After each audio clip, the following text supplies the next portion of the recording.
So this week, for the story of a Randolph Award, I took to the story of The Lion and the Mouse. Now, this is a story that I had read as a child, and not so much read because it is the one, at least I found here, was a picture book. It is 27 pages, so it is rather short, but it tells a very good story with, you know, a decent morality to it that allows people to see beyond just a simple mouse. So the story starts with a mouse being captured by a lion, and this mouse is pleading, you know, begging, scared. You can see the emotion that the illustrator had placed. The illustrator is the author as well, Jerry Pinkey. This is a story that was originally a fable and turned into this story, so it's it was remade and rewritten for this, you know, purpose of a children's book.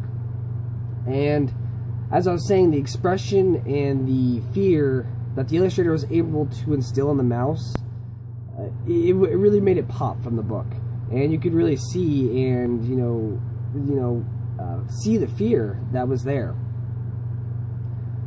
Now, the lion, out of mercy, ends up deciding to let the mouse go, you know, showing a little kindness and allowing him to go free, not to eat him or, you know, kill the mouse, even though he's a much bigger and stronger predator that could have done just that. And with this, it really does come back to pay dividends for the lion, as later the story comes into humans coming by, setting up traps, and the lion himself being captured. The lion, you know, roars out, you know, in fear. Again, you know, the sadness and hatred in the lion's eyes can be seen from this very book and the illustrations that are detailed.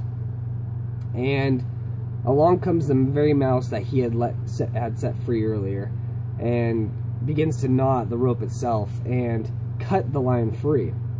Now, both are able to go on their way living happily.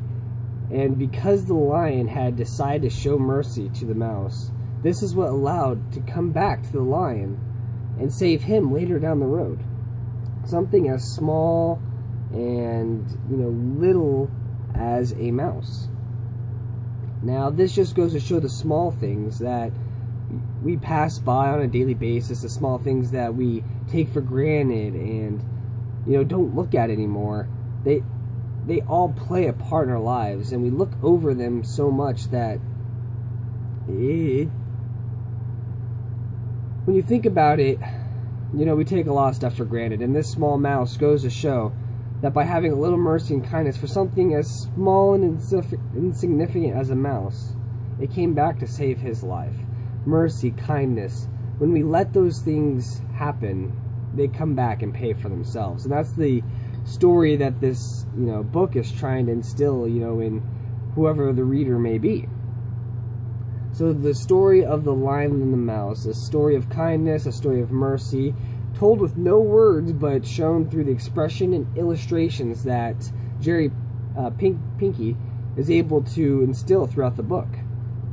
And these illustrations show have a very realism look to them as they play out. It has a very realistic color gradient and imaging to the animals themselves, which really paints a picture of, you know, this could happen in real life. You know, save the insignificant things, no matter how small they may be. Stick up for them, have mercy, have kindness, and those things can come back around and pay for themselves. And that's a strong moral that we can place on anyone and anything.